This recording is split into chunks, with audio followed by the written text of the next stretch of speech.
Muy buenos días, son las 6 de la mañana de este miércoles 17 de agosto de 2016. Esta es la hora de la verdad y estos temas y asuntos que trataremos en la grata compañía de ustedes durante las próximas horas. Alias el Paisa, el bandido que más gente ha mandado matar en Colombia, aterrizó en Neiva conducido por la Cruz Roja Internacional. Esto pues no lo entiende nadie. La Cruz Roja brilló por su ausencia en el drama humanitario de los refugiados y desplazados de Cuba.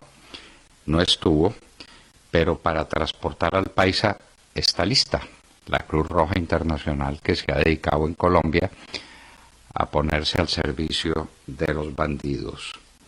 El Paisa vino a cobrar vacunas y a cobrar viejas cuentas. A un joven le metió 16 balazos porque no había cumplido con su cuota. Esos son los negociadores en La Habana. En eso estamos. La sentencia de la Corte Constitucional la comentará con nosotros el doctor Rafael Nieto Loaiza. La participación política de las FARC, el nombramiento de los jueces de paz, el tema de las armas. En remate en Bogotá, la casa que fue de Rodríguez Gacha vale cerca de 50.000 millones de pesos. Desde luego no la casa, que es un vejestorio que está vuelto pedazos y lleno de huecos, horadada por todas partes, en búsqueda de los tesoros de Rodríguez Gacha. Vale cerca de 50.000 millones de pesos. ¿Para dónde irá la plática? ¿Para dónde irá? El procurador pide juicio contra Juan Manuel Santos porque está incumpliendo gravísimamente sus deberes. No ha contestado ninguna de las 60 preguntas que el procurador le formuló. 60 preguntas. Santos callado. Pero sale él y sale Jaramillo, el plenipotenciario que tiene en La Habana negociando con los otros bandidos, con los bandidos de las FARC, a decir que el procurador no tiene fuero ninguno sobre Juan Manuel Santos.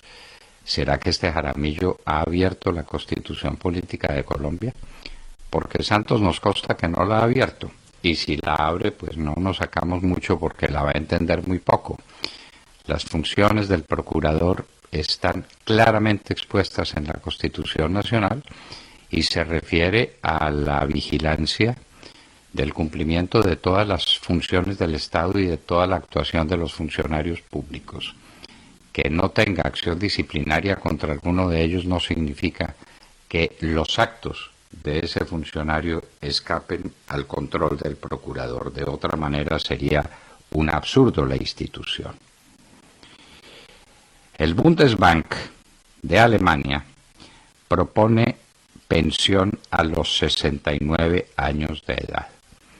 Dice que tal como está el sistema no es sostenible. En Colombia no se hizo ninguna reforma al sistema pensional, porque eso puede quedar para adelante. El sistema pensional se está tragando el país, se lo está tragando entero. Pero es un problema universal. Si Alemania no puede, con unas pensiones que estén por debajo de los 69 años, ¿qué diremos en Colombia? Fueron incautadas 5 toneladas de cocaína en la costa de Nariño, en Tumaco más exactamente, es decir, en una zona de ubicación. Y Juan Manuel Santos está muy orondo y muy feliz, porque se ha batido el récord de coca decomisada. En este año va en 212 toneladas. Lo que no entiende Santos, y hay que explicárselo despacio, es que eso se produce porque estamos en el récord de toneladas producidas. La producción de cocaína en Colombia ha crecido de manera exponencial, fantástica. Y obviamente hay más decomisos. unos decomisos que son reales y otros decomisos que son el anzuelo para que lo muerda la Armada y para que las GoFast pasen tranquilas por otro lado. Cae la inversión extranjera directa en julio, cayó 19.7% y en el acumulado está cayendo 18%. Entonces sumemos, caen las exportaciones, cae la inversión extranjera directa. Entonces, ¿por qué está cayendo el dólar? Parece, dice, que es que está llegando inversión de portafolio para hacer su agosto con los intereses altísimos que se están pagando en Colombia. De manera que es una inversión puramente fingida. Ahí no hay interés por Colombia, sino interés por los enormes intereses, interés por el interés por el rendimiento que están pagando las inversiones de portafolio en Colombia. Todo parece indicar que el ELN secuestró 11 arroceros que fueron a Venezuela a rendir cuentas y a convenir el precio de la vacuna, porque en Colombia ya no se discute si hay vacuna o no hay vacuna. Lo último que queda en juego todavía, y un poco nomás, es el valor de esa vacuna. Pues los 11 arroceros fueron retenidos en Venezuela, están secuestrados. Obvio, para que los familiares paguen lo que conviene. El juicio político en el Senado contra el magistrado Pretel. Ya lo hemos dicho, la cuestión en la Corte Constitucional está complicada. Y el voto de Pretel es un voto que complica a Juanpa. Entonces le da orden a sus funcionarios en el Senado para que arremetan contra Pretel y para que lo neutralicen. Ese es el sistema más fácil para ganar una elección. Transmilenio por la carrera séptima. El Transmilenio por la carrera séptima elimina el paso de automóviles por esa arteria, que es la única por donde los automóviles se pueden trasladar de sur a norte y de norte a sur. Así de sencillo. De manera que van a poner el Transmilenio para que la gente vaya ahí y se pare y para que siga su camino ¿para dónde? Porque no habrá automóviles particulares, ni se podrá transportar la carga. La carga tampoco, la que va por la carrera séptima, no cabe, no cabrá. Pero nadie le pregunta a Peñalosa, nadie habla del tema. Señor, una vez construido el Transmilenio, ¿qué espacio le queda a los carros particulares y a los vehículos de carga? La respuesta es sencilla, ninguno. Obligan al mandatario del Ecuador, a Correa, a postularse de nuevo. Es la democracia del siglo XXI. Ahora, con 1.200.000 firmas que consiguieron, eliminaron unas inhabilidades que tenía el presidente del Ecuador para seguirse postulando y para seguirse reeligiendo indefinidamente. A estos demócratas del socialismo del siglo XXI les encanta el poder. Chávez y Maduro llevan más de 17 años en el poder. Evo Morales pretendió quedarse para siempre, ya verá qué subterfugio busca para seguir gobernando después de todos los años que lleva.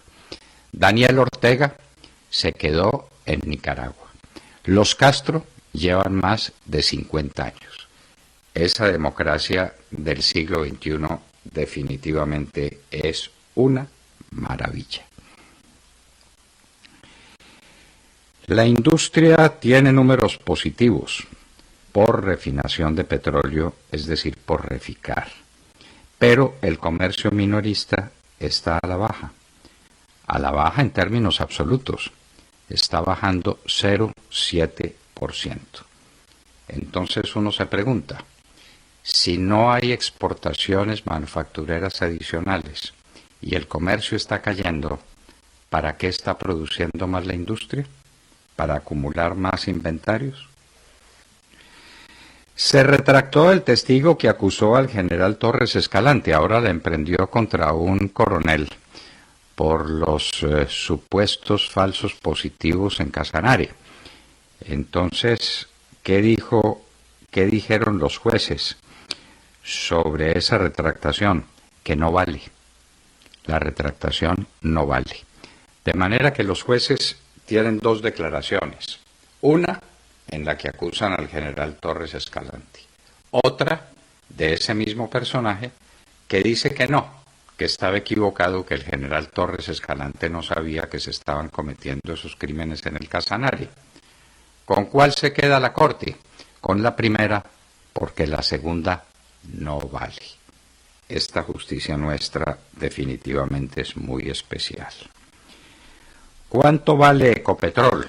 Ecopetrol está mostrando unas utilidades provenientes de un precio del petróleo menos desastroso que el que tenía el petróleo hace un año exactamente, menos desastroso, y una disminución en los costos, en los gastos de Ecopetrol, pero eso tiene un límite. En el largo plazo, la cuestión de Ecopetrol es dramática.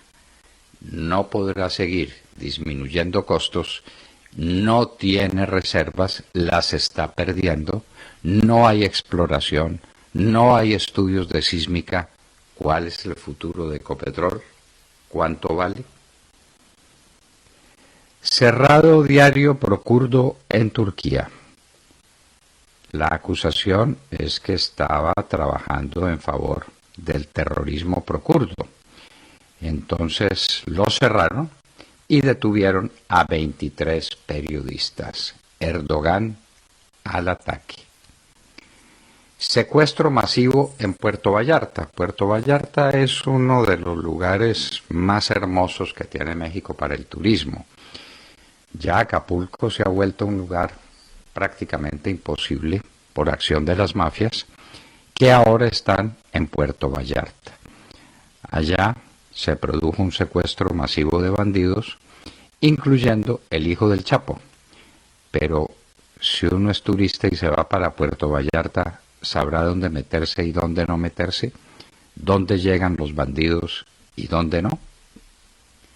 En la Argentina, un juez pide acción contra Cristina Fernández y otros 33 por delitos cometidos en la concesión de obras públicas.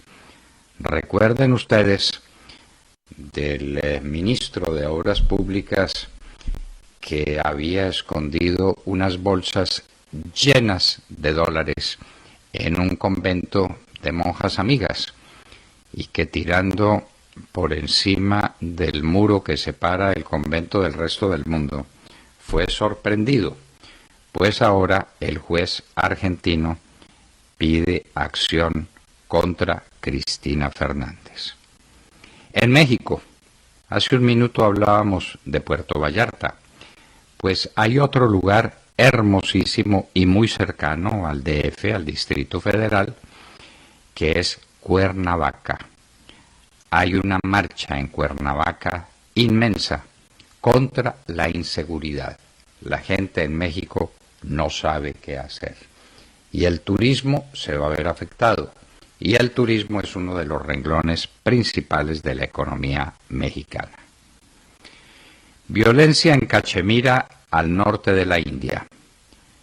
La muerte de un separatista desencadenó esta ola de violencia que hasta el momento ha producido como resultado el incendio de 80 estaciones de policía.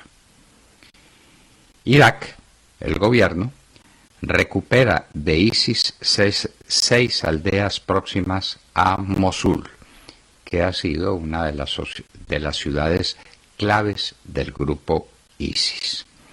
Y en Hoy en la Historia seguiremos contando la de Espartaco, el esclavo gladiador que puso a Roma a 2 dedos de su perdición. De todo esto y de mucho más hablaremos con ustedes en las próximas horas en la Hora de la Verdad. Doctor Fernando, compañeros de la mesa y también a todos nuestros oyentes un muy buen día. Saludamos la mañana con la más reciente encuesta de la firma Jan Haas. Esta vez hace énfasis en el plebiscito y en las cartillas del Ministerio de Educación. En cuanto al plebiscito, el 63% de los colombianos asegura no estar bien informados sobre lo acordado hasta ahora en La Habana y solo el 35% dice que sí. Esto solo refleja, doctor Fernando, la desinformación en la que nos tiene inmerso el gobierno de Juan Manuel Santos, pues lo único que se ha publicado son los borradores de los acuerdos y el texto final podría tener más detalles de los que ni estamos enterados. En cuanto a las cartillas del Ministerio sobre ideología de género, el 59% de los encuestados afirma que el Ministerio no debe continuar con este proyecto y el 30% está de acuerdo con que sí continúe. Además, el 55% de los colombianos quiere que la ministra Gina Parodi renuncie, o sea, que debe renunciar, y solo el 36% la apoya. Y a propósito de este tema, ayer fue el debate de control político de la ministra en el Congreso de la República y Parodi expresó, entre otras cosas, que este debate era netamente político y homofóbico y que su ministerio solo está cumpliendo con una sentencia de la Corte Constitucional sobre el caso de Sergio Urrego, un joven que se suicidó hace 2 años. Agregó que políticos y congresistas están en contra, abro comillas, por odio, por intolerancia, porque soy gay, porque a una lesbiana le tocó cumplir con la orden de la Corte Constitucional, cierro comillas.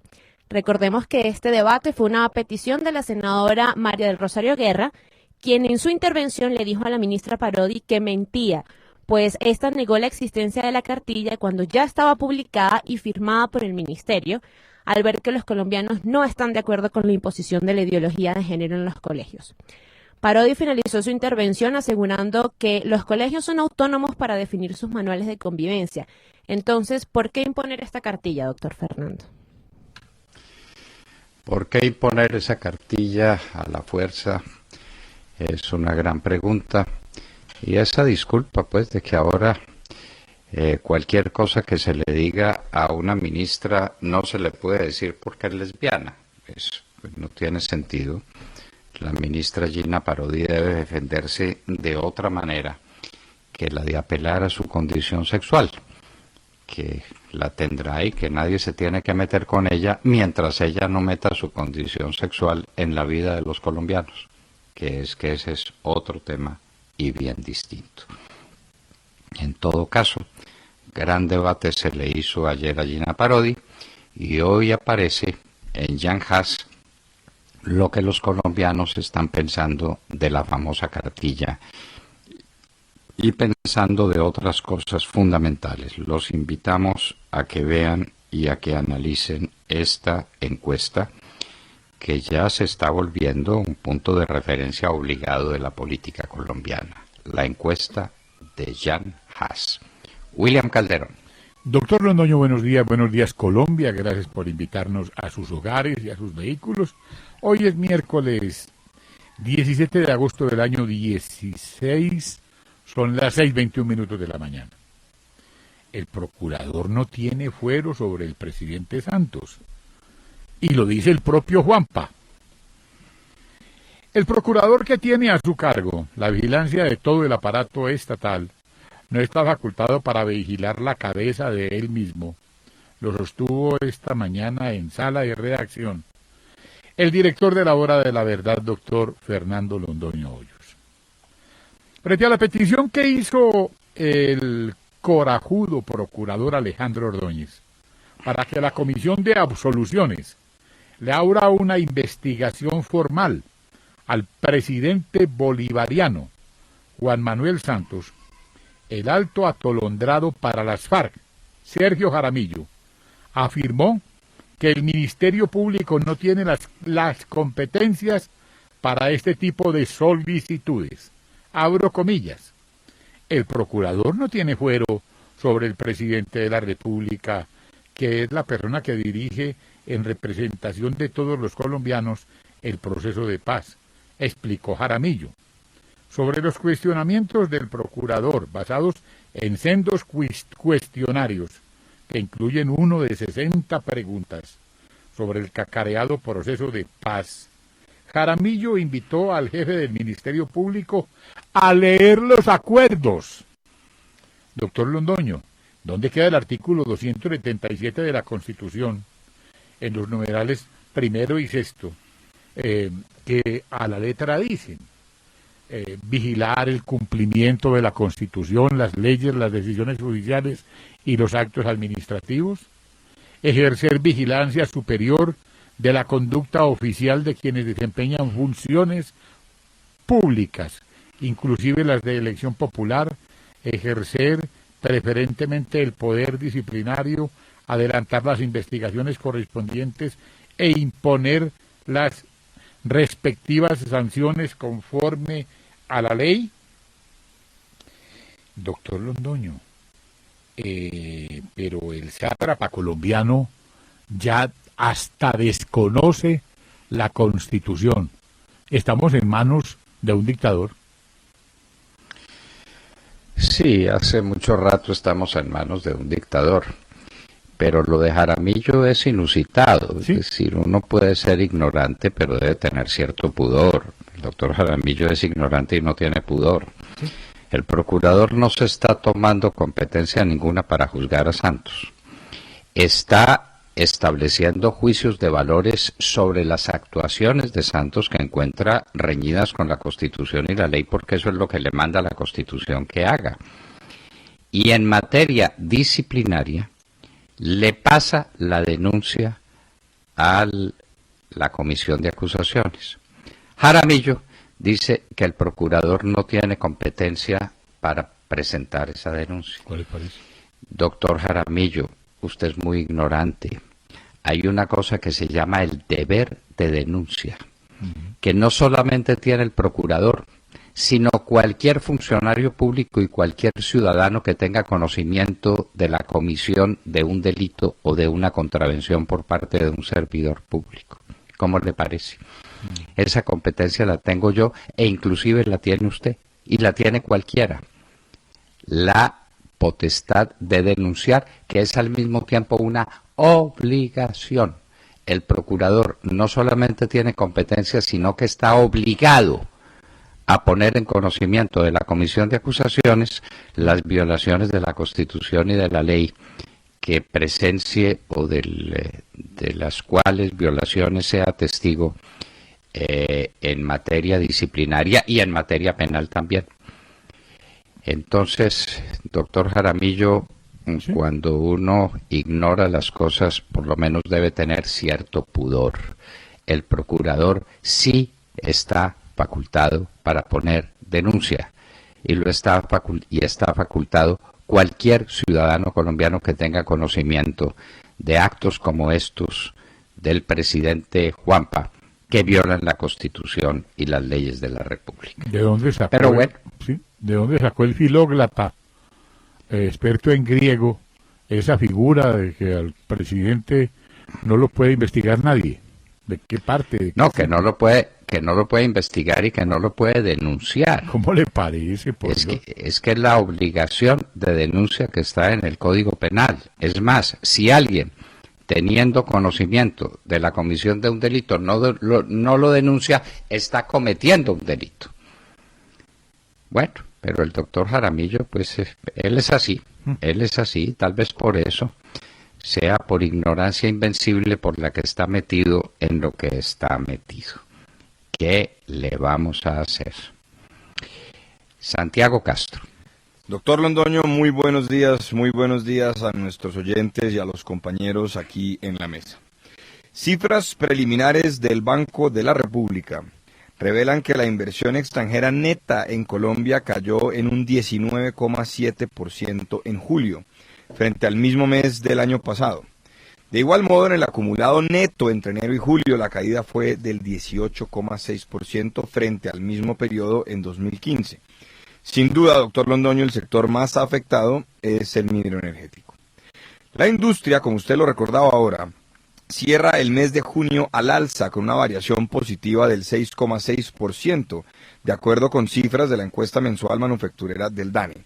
Sin embargo, es menester recordar que por renglones productivos, aquellos que están relacionados con la refinación, mezcla de combustibles, tienen la variación más alta con un 27,1%, es decir, la entrada plena en funcionamiento de Reficar sigue impulsando el crecimiento en el sector industrial. Llama la atención, no obstante, que el comercio al detal sufrió una caída de 0,7% en junio. El presidente de FENALCO, Guillermo Botero, recuerda que una caída así en el mes de junio no se veía desde 2009. Insiste Botero en que la desaceleración del crecimiento de la economía es ya evidente. Recordemos, doctor Londoño, que el Banco de la República bajó su pronóstico de crecimiento de 2,5% a 2,3%. Pero el gobierno insiste en que esta nueva economía crecerá en 3% y a partir de allí, con una inflación por debajo del 6,5%, aborda sus presupuestos para 2017. Parece negar la realidad. Por otra parte, doctor Londoño, la parafiscalidad ganadera es un barril que todos quieren administrar. Tras la decisión de dar por terminado el contrato de administración de la cuota parafiscal entre el Ministerio de Agricultura y la Federación Colombiana de Ganaderos Fedegan. ANALAC, la Unión Nacional de Asociaciones Ganaderas Colombianas, entre otras, esperan quedarse con ese botín. Fedegan, doctor Londoño, hizo importantes avances, pero su presidente cometió un error gravísimo, que fue criticar al gobierno Santos. Son 90.000 millones de pesos los que están en juego. Ojalá no hagan con estos recursos los que hicieron con la bonanza petrolera. Y doctor Londoño, no quisiera terminar sin informar sobre la gravísima situación que se vive en el departamento del Putumayo. Nuevas concentraciones en las vías del municipio de Orito, enfrentamientos con el ESMAD del pasado domingo, tienen muy preocupadas a varias e importantes empresas como Amerisur, que siguen invirtiendo importantísimos recursos en la región, a pesar de que las autoridades no respondan. Ya lo dijimos aquí en la hora de la verdad, las autoridades insisten en que solamente actuarán si las empresas petroleras así lo solicitan. Yo de verdad, doctor Londoño, no veo dónde está la nueva economía colombiana. Lo que veo es un Estado que perdió el norte y que pronto no va a poder cumplir con los compromisos que este gobierno ha asumido, muchas veces de manera irresponsable. Prosperidad para todos, doctor Londoño. Santiago, es importante saber cómo estaba el crecimiento o la caída de la inversión en julio del año pasado, porque está cayendo un 19% con respecto a julio del año pasado. Sí, señor. Pero si en julio del año pasado ya venía registrándose una caída importante frente a julio del año 2013, entonces ¿en qué estamos? Hemos perdido prácticamente el 20%, doctor Londoño, en los últimos 2 años, pero el declive en los últimos 6 años es más que evidente. Hay que mirar cuál era la cifra en julio del año pasado, porque mucho me temo que ya en julio del año pasado se registraba una caída muy fuerte de la inversión industrial. Entonces, caída sobre caída es una caída mucho más dura, porque si estuviéramos refiriéndonos a una cifra muy positiva del año pasado, pues un 19% es muy grave. Pues claro que es muy grave, pero si es una caída encima de otra caída, la cosa es todavía muchísimo más grave. Hay que mirarlo, Santiago, para que no terminemos en lo posible este programa sin referirnos a la caída de la inversión extranjera directa el año pasado, en julio del año pasado, con respecto a julio del año antepasado. Y entonces así nos podremos dar cuenta de qué es lo que está pasando con la inversión extranjera directa en Colombia.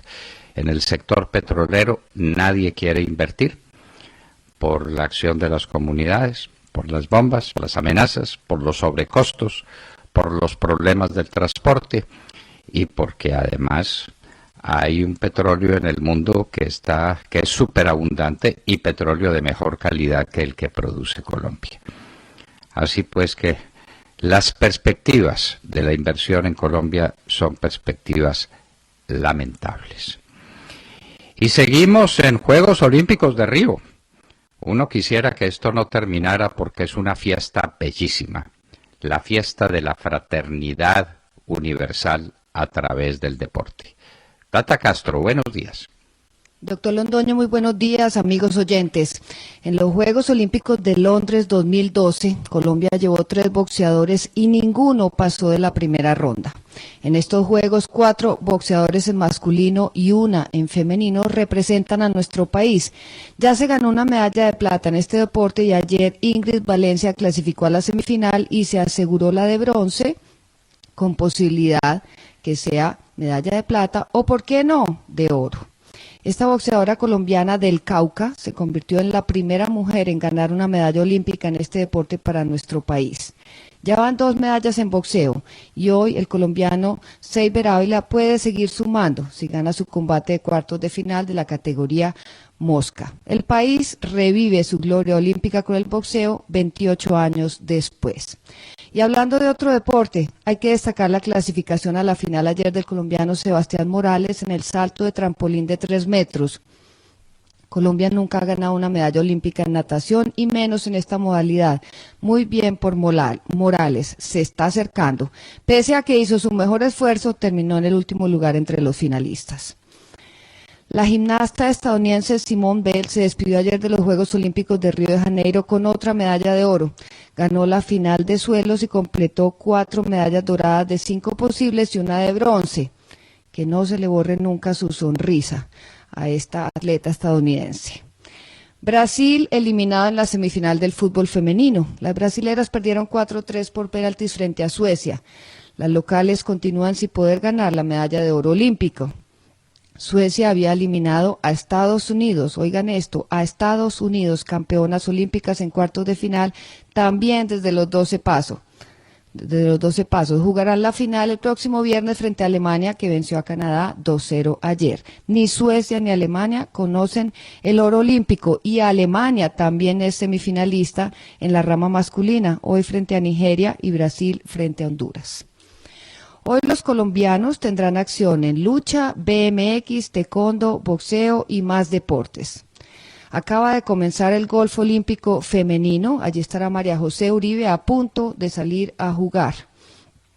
Comienza el taekwondo a las 10:45 de la mañana con Óscar Muñoz en la categoría 58 kilogramos. Él fue medalla de bronce en los Juegos Olímpicos de Londres. A las 8 de la mañana comienza Jacqueline Rentería en la clasificación de la lucha. Vuelve a competir a las 2 de la tarde si sigue ganando y la final será más o menos a las 3:50 de la tarde.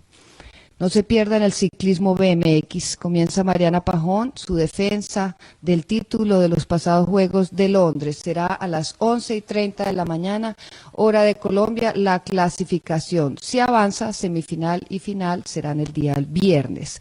También en BMX estará Carlos Mario Kendo y Carlos Alberto Ramírez a las 12:34 del mediodía en la clasificación. Y en boxeo, por la tercera medalla en este deporte estará Seiber Ávila a las 2 de la tarde, su combate de cuartos de final. Así que, doctor Londoño, creo que tenemos bastante actividad y con muchas esperanzas para Colombia. Ojalá esas esperanzas se transformen en la realidad de unos triunfos que el país necesita para su propia satisfacción y para ganar puntos en su autoestima. Los Juegos Olímpicos de Río han resultado hermosos desde el punto de vista deportivo en medio de circunstancias políticas y de circunstancias sociales muy conflictivas y muy difíciles. Estas son las noticias de la mañana y en un minuto estaremos con Rafael Nieto Loaiza, ex viceministro de Justicia, quien nos da un análisis sobre la Corte Constitucional, sobre la sentencia C379 del 16 de la Corte Constitucional. En un minuto.